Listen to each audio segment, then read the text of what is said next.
It's Wandavision Day again, and I'm your host, Jonny Skywatcher, and I'm here to tell you my review and reaction to episode 6 of Wandavision. So let's get to it.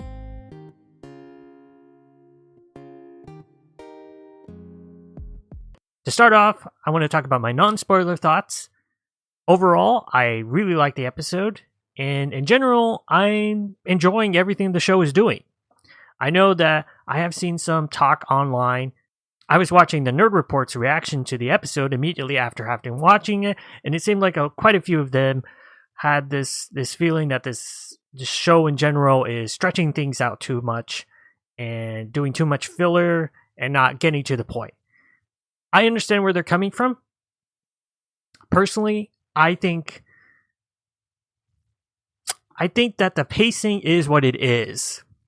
You know, I understand being a little frustrated, wanting some of these answers to these mysteries, but I kind of feel that it's what the show is, you know? Even though they didn't really exactly spell that out in the advertising before the show came on, there was always this idea that this is a weird show. And to be fair to Disney and Marvel Studios, this is not the show that they originally intended to be the first Marvel Disney Plus show. That was going to be The Falcon and the Winter Soldier. So this was always intended to be a little different from what you're used to with the Marvel Cinematic Universe.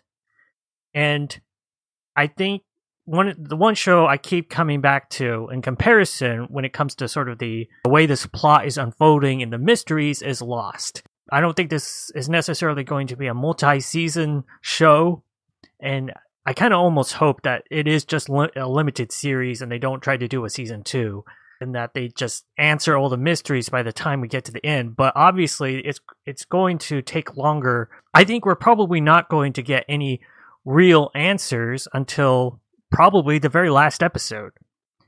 And I think that's just the kind of show it is. As to the point that some of them were making that they should have been hour-long episodes. I think that has more to do with the way the show was written, the fact that it was centered around sitcoms, this whole sort of like parody of sitcoms, this sitcom world that you have sort of shorter episodes.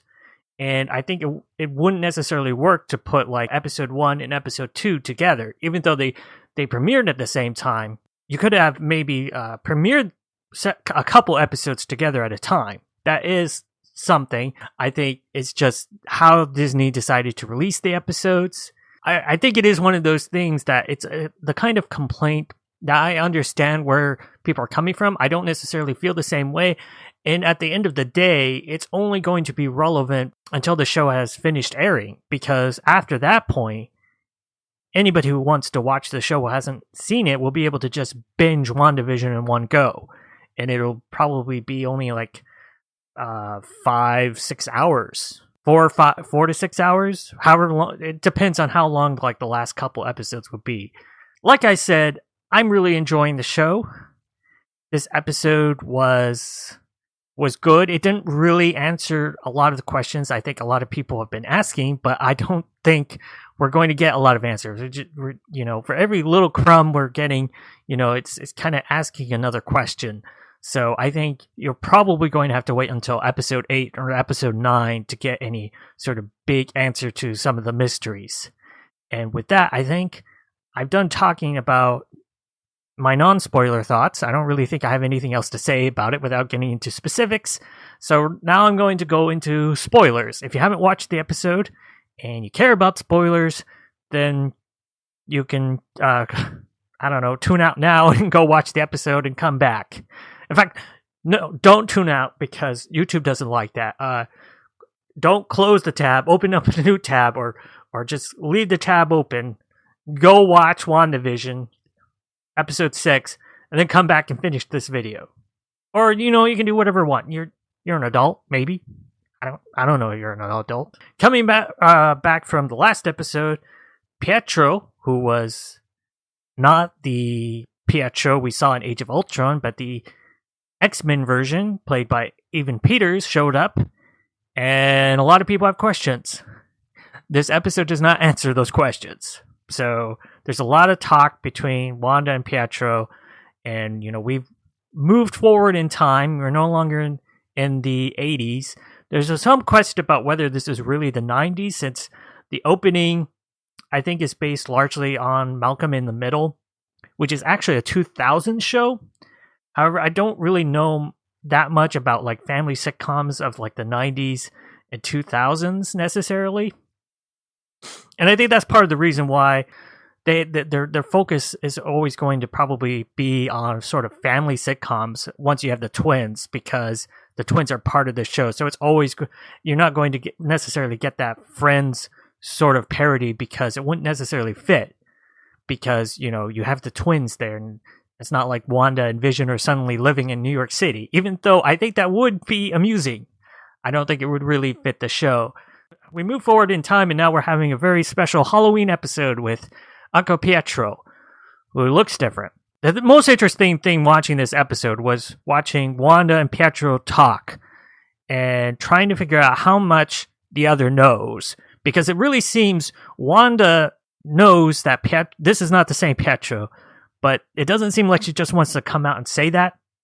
So she's like kind of suspicious, and we don't know how much Pietro knows either. Okay, here's my guess. That's what's going on. I'm still going with the idea that this is the X-Men version of Pietro, who has been brought into this universe, and some of his memories have been scrambled around, and he is playing this part similar to a lot of the people, but I guess probably because the role he's playing is different from just a neighbor of Westview.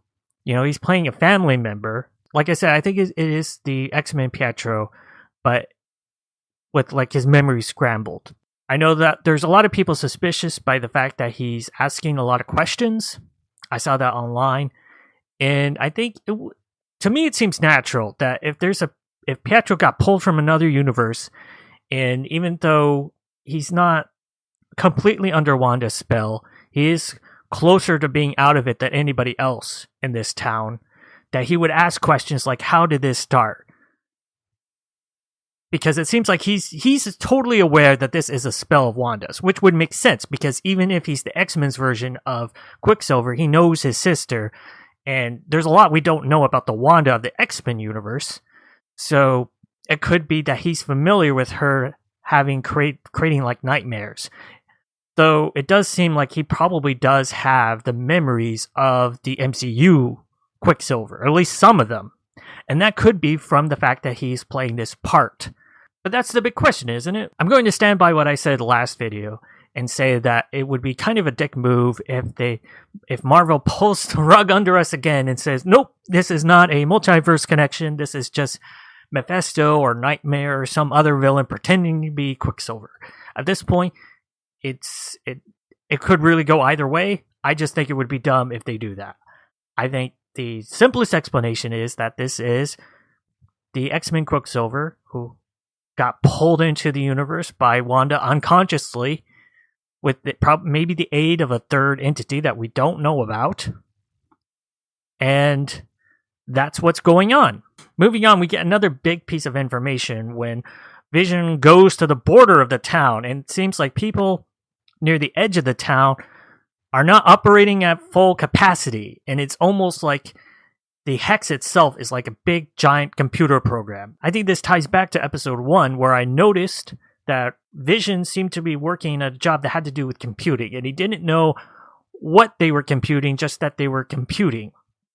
So I think it's like that. Maybe the hex itself and this spell is like a giant computer program, and the stuff closest to Wanda gets the most attention, but the people outside and further away from Wanda don't get as much computing power, so they're not able to live out their normal lives. They're kind of stuck in this computer routine.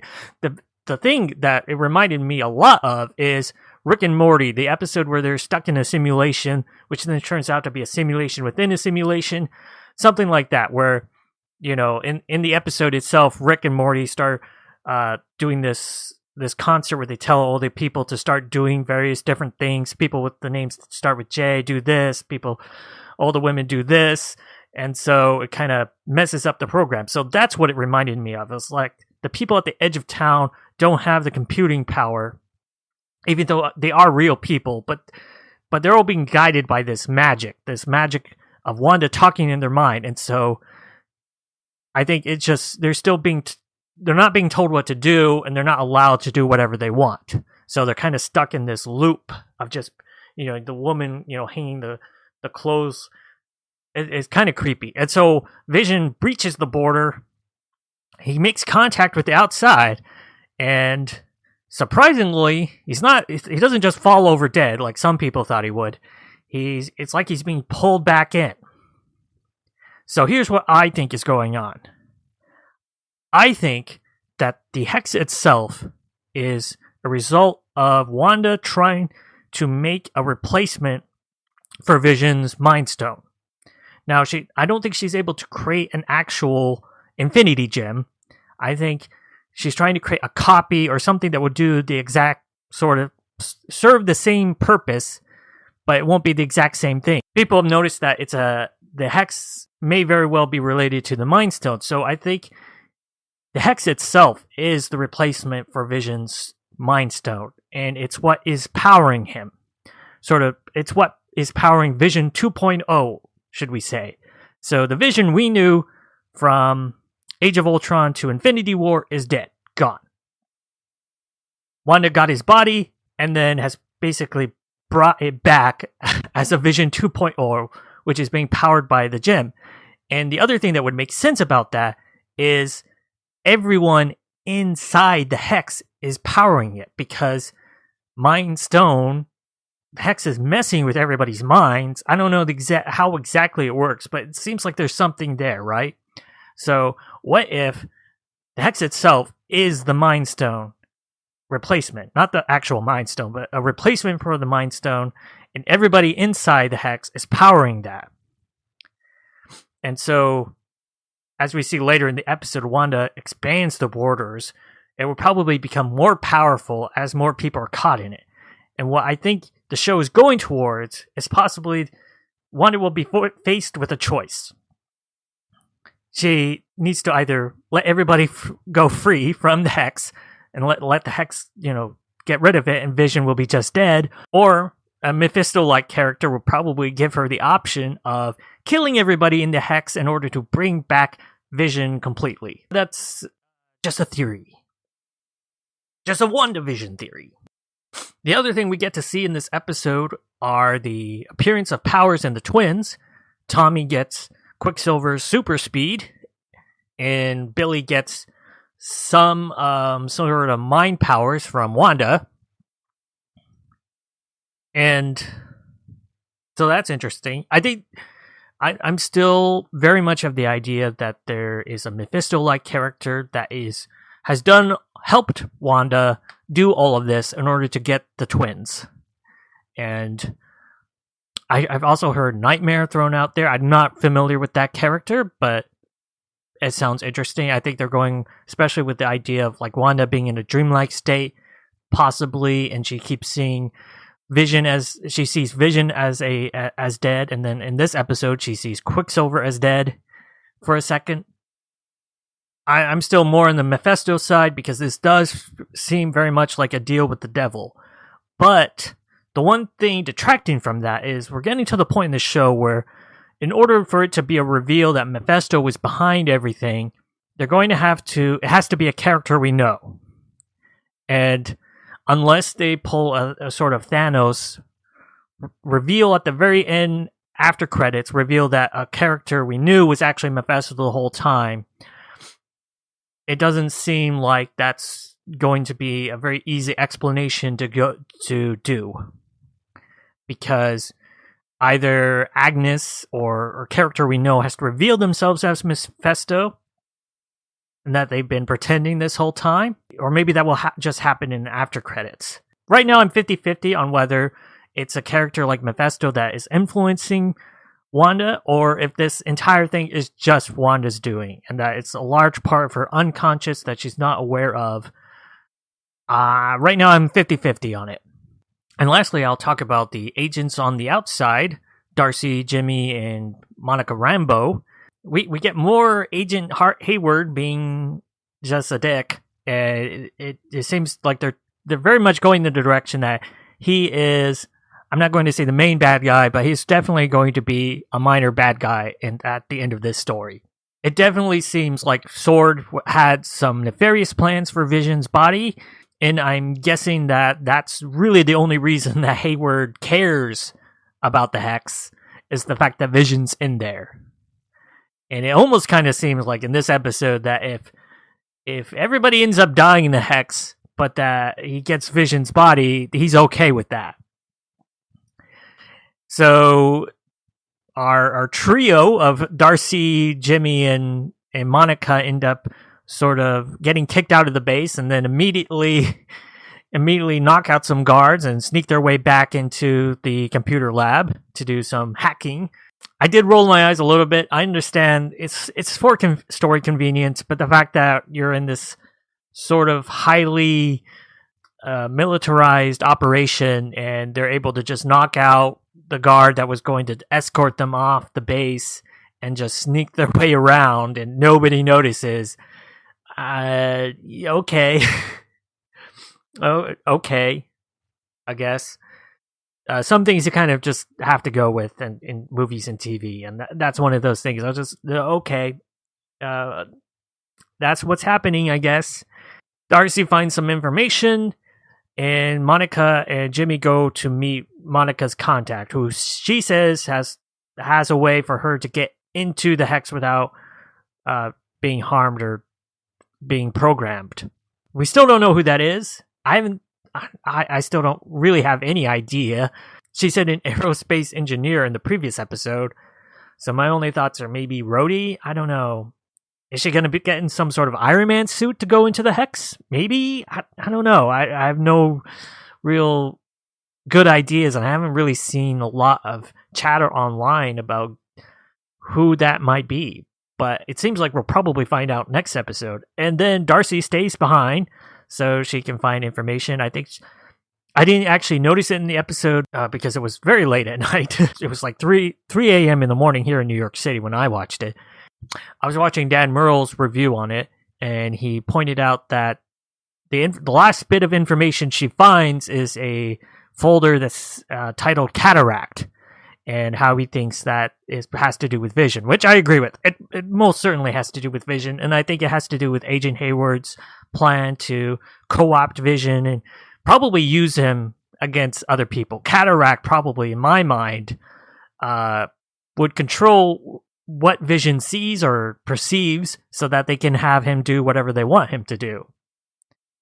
So I think that's ultimately what's going on there. I think Agent Hayward doesn't really care about anything else except for Vision. And then at the end of the episode, Wanda expands the Hex and a whole bunch of people get absorbed into it. And Darcy gets absorbed into it as well. So maybe next week we'll get to see the actress return to her Two Broke Girls roots and see her as a broke waitress or something. I'm interested to see if they have a callback to that, especially because they've had a lot of Easter eggs and callbacks. A lot of people noticed the kick-ass, which I did not know that both the previous actor for Pietro in Age of Ultron, Aaron Johnson, or whatever his name is, and even Peters were both in that movie. I think that brings an end to my thoughts on episode 6. Let me know what you thought in the comments below. Did you like the episode? Do you feel like they're dragging out? Or do you feel like the pacing is just right? And I will see you in the next episode. Bye!